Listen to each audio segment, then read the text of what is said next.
Hello everyone, आप सबका स्वागत है जॉब्स इंडिया पर। आज का जो रिक्रूटमेंट नोटिफिकेशन है वो है national India insurance company limited के बारे में। ठीक है, तो ये जो कंपनी है ये गवर्नमेंट ऑफ इंडिया अंडरटेकिंग में है। ठीक है, तो ये एक आपका गवर्नमेंट जॉब है। चलिए इसका हम नोटिफिकेशन पढ़ लेते हैं। सारे इंपॉर्टेंट पॉइंट जो है मैं आपको यहाँ पे बता देती हूँ। ठीक है, यहाँ पे जो है रिक्रूटमेंट ऑफ 274 एडमिनिस्ट्रेटिव ऑफिसर्स रहेगा, जिनका जनरलिस्ट और स्पेशलिस्ट की यहाँ पे उन्होंने पोस्ट निकाले हैं। तो एओ की पोस्ट है, 274 वैकेंसीज है। जनरलिस्ट और स्पेशलिस्ट ये दो कैटेगरी में इनकी वैकेंसीज डिवाइडेड है।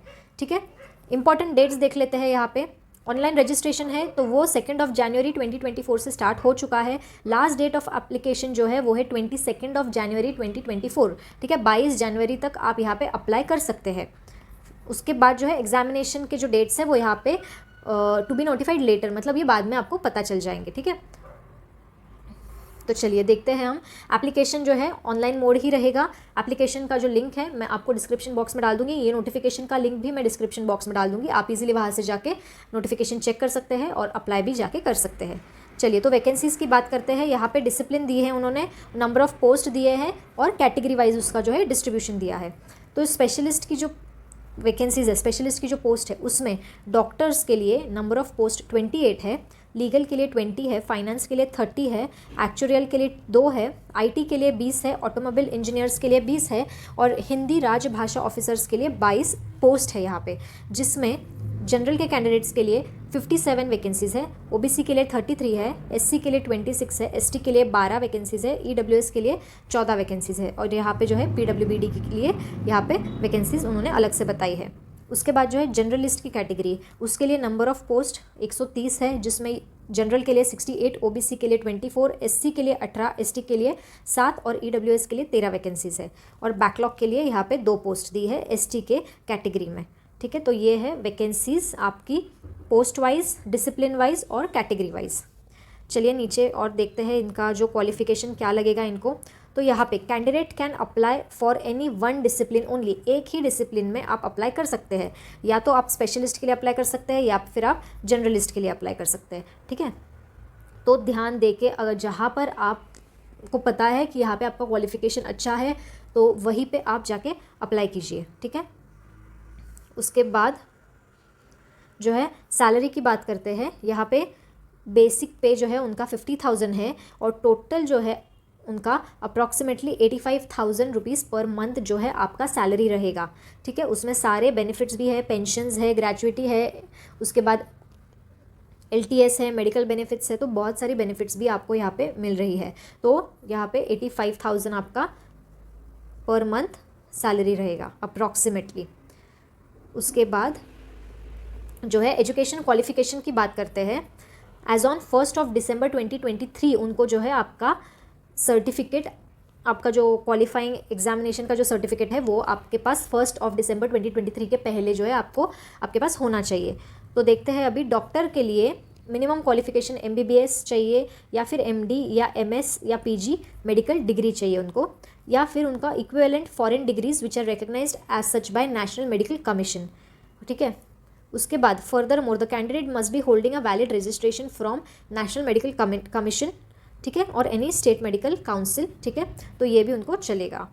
उसके बाद लीगल डिसिप्लिन के लिए उनको चाहिए ग्रेजुएट या post graduate in law, again with at least 60% marks in either of the degree examination, और एससी के लिए 55% मिनिमम मार्क्स चाहिए।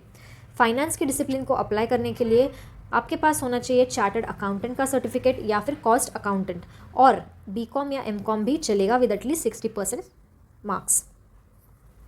एक्चुरियल के लिए बैचलर्स या मास्टर्स डिग्री इन स्टेटिस्टिक्स या फिर मैथमेटिक्स या फिर एक्चुरियल साइंस चलेगा उनको विद 60% मार्क्स।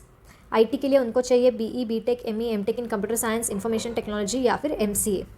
ऑटोमोबाइल इंजीनियरिंग के लिए चाहिए BE, BTech, ME, MTech in automobile engineering with at least 60% marks. Generalist officers के लिए उनको चाहिए ग्रेजुएट या पोस्ट ग्रेजुएट किसी भी स्ट्रीम में। तो स्पेशलिस्ट की जो आपने देखे वैकेंसीज उसमें अलग अलग कैटेगरीज है, जैसे डॉक्टर्स है, लॉयर्स है, आईटी है, ऑटोमोबाइल है। ठीक है, तो ये अलग अलग डिसिप्लिन होंगे, तो उनके हिसाब से ही उसका जो है उनके पास डिग्री होना चाहिए। और जो यहाँ पे जनरलिस्ट की पोजीशन है उसके लिए उनको पोस्ट ग्रेजुएशन या फिर बेसिक ग्रेजुएशन भी चलेगा किसी भी स्ट्रीम में विद एटलीस्ट 50% मार्क्स। उसके बाद हिंदी राजभाषा ऑफिसर्स, अगर इसके लिए अप्लाई कर रहे हो तो आपके पास मास्टर्स डिग्री होनी चाहिए in Hindi with English as a compulsory और इलेक्टिव सब्जेक्ट। ठीक है, विद एटलीस्ट 60% मार्क्स, या फिर masters degree in English with Hindi as a compulsory और इलेक्टिव सब्जेक्ट, और masters degree from recognized university in any subject other than Hindi और English with Hindi medium and English as a compulsory और elective subject, या फिर masters degree in any subject other than Hindi English with English and Hindi as compulsory और elective subject. ठीक है, तो यहाँ पे उन्होंने अलग अलग तरीके से बताया है कि आप राजभाषा के लिए कैसे अप्लाई कर सकते हैं। ठीक है, उसके बाद एज की बात करते हैं तो यहाँ पर जो है मिनिमम एज है 21 ईयर्स, मैक्सिमम एज है 30 ईयर्स एज ऑन 1 दिसंबर। 21 से 30 साल के कैंडिडेट्स अप्लाई कर सकते हैं। अगर आप किसी कैटेगरी में फॉल करते हो तो आपको एज रिलैक्सेशन भी मिलेगा, जैसे एसटी और एसटी के कैंडिडेट्स के लिए 5 साल का एज रिलैक्सेशन है, यानी वो लोग 35 ईयर्स तक अप्लाई कर सकते हैं। ओबीसी के कैंडिडेट्स के लिए 3 साल का एज रिलैक्सेशन है, पीडब्ल्यूबीडी के लिए 10 साल का है, एक्स सर्विसमैन के लिए 5 साल का है, डिफेंस वालों के लिए 3 साल का है, विडोज डिवोर्स वुमेन के लिए 9 साल का है, और एग्जिस्टिंग एम्प्लॉयज़ के लिए 8 साल का यहाँ पे एज रिलैक्सेशन दिया है। मैक्सिमम एज जो भी अगर आपका रिलैक्सेशन के साथ भी बनता है तो वो 45 ईयर्स के अंदर ही होना चाहिए, तो ही आप यहाँ पर एलिजिबल हो। ठीक है, उसके बाद डेफिनेशंस दिए हैं कुछ, आप पढ़ सकते हो। यहाँ पे मैं आपको सारी जो इंपॉर्टेंट चीज़ें हैं वो ही यहाँ पे कवर अप कर रही हूँ। ठीक है, इसके अलावा भी आपको कोई डाउट्स होंगे तो आप ज़रूर कमेंट करके बता सकते हैं। ठीक है, तो चलिए सिलेक्शन प्रोसीजर की बात करते हैं। तो यहाँ पर जो है part A, applicable for all applicants other than Hindi officers, यानी राजभाषा के लिए जो अप्लाई कर रहे हैं उनको छोड़ के जो बाकी दो थे स्पेशलिस्ट और जनरलिस्ट, तो इनके लिए क्या रहेगा कि online examination, written examination conduct की जाएगी। पहले तो प्रिलिमिनरी एग्जामिनेशन होगी, प्रिलिम्स ऑनलाइन एग्जामिनेशन रहेगी, और उसके बाद फेज़ 2 रहेगा मेंस। ठीक है, तो फेज़ 1 के लिए जो है उनके पास ऑब्जेक्टिव टेस्ट रहेगी, जिसमें इंग्लिश, रीजनिंग और क्वांट्स रहेगा। ऑब्जेक्टिव टाइप रहेगा, 100 मार्क्स का क्वेश्चन रहेगा। ठीक है, और यहाँ पे उन्होंने लैंग्वेजेस भी दिए हैं किस किस में वो अवेलेबल रहेगा। अगर आप ये क्वालिफाई कर जाते हो तो उसके बाद आपका रहेगा मेंस का एग्जामिनेशन। ठीक है, मेंस के एग्जामिनेशन में क्या रहेगा, it will consist of objective test for 250 marks, और डिस्क्रिप्टिव टेस्ट भी रहेगा 30 मार्क्स का। जो ऑब्जेक्टिव टेस्ट रहेगा तो वो 3 घंटे का रहेगा, जिसमें 5 सेक्शंस रहेंगे जनरलिस्ट के लोगों के लिए और 6 सेक्शन रहेंगे स्पेशलिस्ट के लोगों के लिए। ठीक है, जनरलिस्ट के लोगों के लिए देखते हैं यहाँ पे reasoning, English, GK, computer knowledge और क्वांट्स रहेगा 250 मार्क्स के लिए। ठीक है, और स्पेशलिस्ट के लिए रहेगा reasoning, English, GK, computer, quants, और उसके साथ एडिशनल यहाँ पे स्पेशलिस्ट के लिए क्या देना है, additional test to assess technical and professional knowledge in relevant discipline. ठीक है, तो ये एक स्पेशलिस्ट के लिए एडिशनल टेस्ट रहेगा। ठीक है, तो टोटल यहाँ पे 250 मार्क्स का पेपर रहेगा। अगर आप इसमें क्वालिफाई करते हो, यानी जनरलिस्ट को क्वालिफाई करना है ये वाले पेपर में और स्पेशलिस्ट वालों को क्वालिफाई करना है ये वाले पेपर में। अगर आप आपके रिस्पेक्टिव पेपर में क्वालिफाई करते हो तो उसके बाद आपका रहेगा डिस्क्रिप्टिव टेस्ट। डिस्क्रिप्टिव टेस्ट जो है तो वो रहेगा आपका 30 मिनट का, 30 मार्क्स का टेस्ट रहेगा। इंग्लिश लैंग्वेज पे उसमें रहेगा ऐसे 10 मार्क्स का, और यहाँ पे उन्होंने कॉम्प्रहेंशन और प्रिसाइज जो है वो 10-10 मार्क्स के लिए दिए हैं। तो यहाँ पे आपका एक सेपरेट टेस्ट रहेगा। अभी डिस्क्रिप्टिव टेस्ट जो है वो क्वालिफाइंग इन नेचर है। ठीक है, तो ये जो मार्क्स रहेंगे ये काउंट नहीं होंगे शॉर्टलिस्टिंग के वक्त, लेकिन ये क्वालिफाइंग इन नेचर रहेंगे। आपको यहाँ पे इसको क्वालिफाई करना पड़ेगा, तभी ही आप यहाँ पे इंटरव्यू के लिए आगे बढ़ सकते हैं। ठीक है, ओके। उसके बाद यहाँ पे उन्होंने बताया है कि जब आप क्वालिफाई करते हो डिस्क्रिप्टिव, और आप दोनों फेज़ 1 फेज़ 2 पास कर चुके हो, डिस्क्रिप्टिव भी क्वालिफाई करते हो, तो जाके आप यहाँ पे इंटरव्यू के लिए बैठ पाएंगे। ठीक है, ओके। अभी जो राजभाषा के लोग हैं जो अप्लाई कर रहे हैं हिंदी ऑफिसर्स, उनके लिए क्या रहेगा, 3 घंटे का 3 आवर्स 30 मिनट्स का उनका सिंगल फेज़ रहेगा। एक ही एग्ज़ाम रहेगा ऑनलाइन, जिसमें reasoning, GK, English, test of translation रहेगा। उसके बाद test of Hindi, English, grammar, vocabulary रहेगा। उसके बाद टेस्ट ऑफ हिंदी लैंग्वेज ऐसे रहेगा, कॉम्प्रहेंशन, लेटर राइटिंग, ये सब रहेगा। तो ये जो है डिस्क्रिप्टिव रहेगा, बाकी सारे ऑब्जेक्टिव रहेंगे। टोटल मार्क्स 250 का ये पेपर रहेगा। ठीक है, ओके।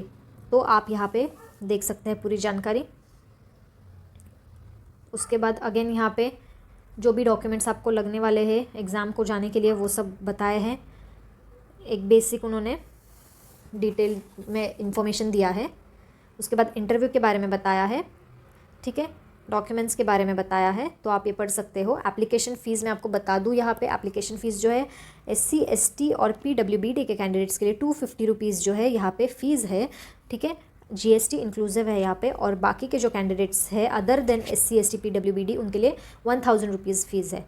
ठीक है, एग्जामिनेशन सेंटर्स यहाँ पे उन्होंने मेंशन किए हैं, आप देख सकते हैं और उस हिसाब से अप्लाई कर सकते हैं। उसके बाद यहाँ पे उन्होंने इंपॉर्टेंट पॉइंट्स बताए हैं, एप्लीकेशन प्रोसीजर बताई है, ठीक है। पूरा एप्लीकेशन जो है ऑनलाइन ही आपको फिल करना है, एनेक्जर्स यहाँ पे उन्होंने दिए हैं, तो उस हिसाब से आप अप्लाई कीजिए, ठीक है। अगेन आपको बता देती हूँ 2 जन से एप्लीकेशन स्टार्ट हो चुके हैं, 22 जनवरी तक आप एप्लीकेशन फिल कर सकते हैं। नेशनल इंश्योरेंस कंपनी जो है ये गवर्नमेंट ऑफ इंडिया की कंपनी है। जनरलिस्ट और स्पेशलिस्ट 2 वैकेंसीज, 2 पोस्ट के लिए वैकेंसीज निकली है। टोटल वैकेंसीज 274 है और आपका जो सैलरी है वो रहेगा अप्रॉक्सीमेटली 85,000 to 88,000 के बीच में रहेगा, ठीक है। अगर आपको ये वीडियो अच्छा लगा हो तो इसे लाइक कीजिए और उन लोगों के साथ शेयर कीजिए जो गवर्नमेंट जॉब की तैयारी कर रहे हैं। Thank you.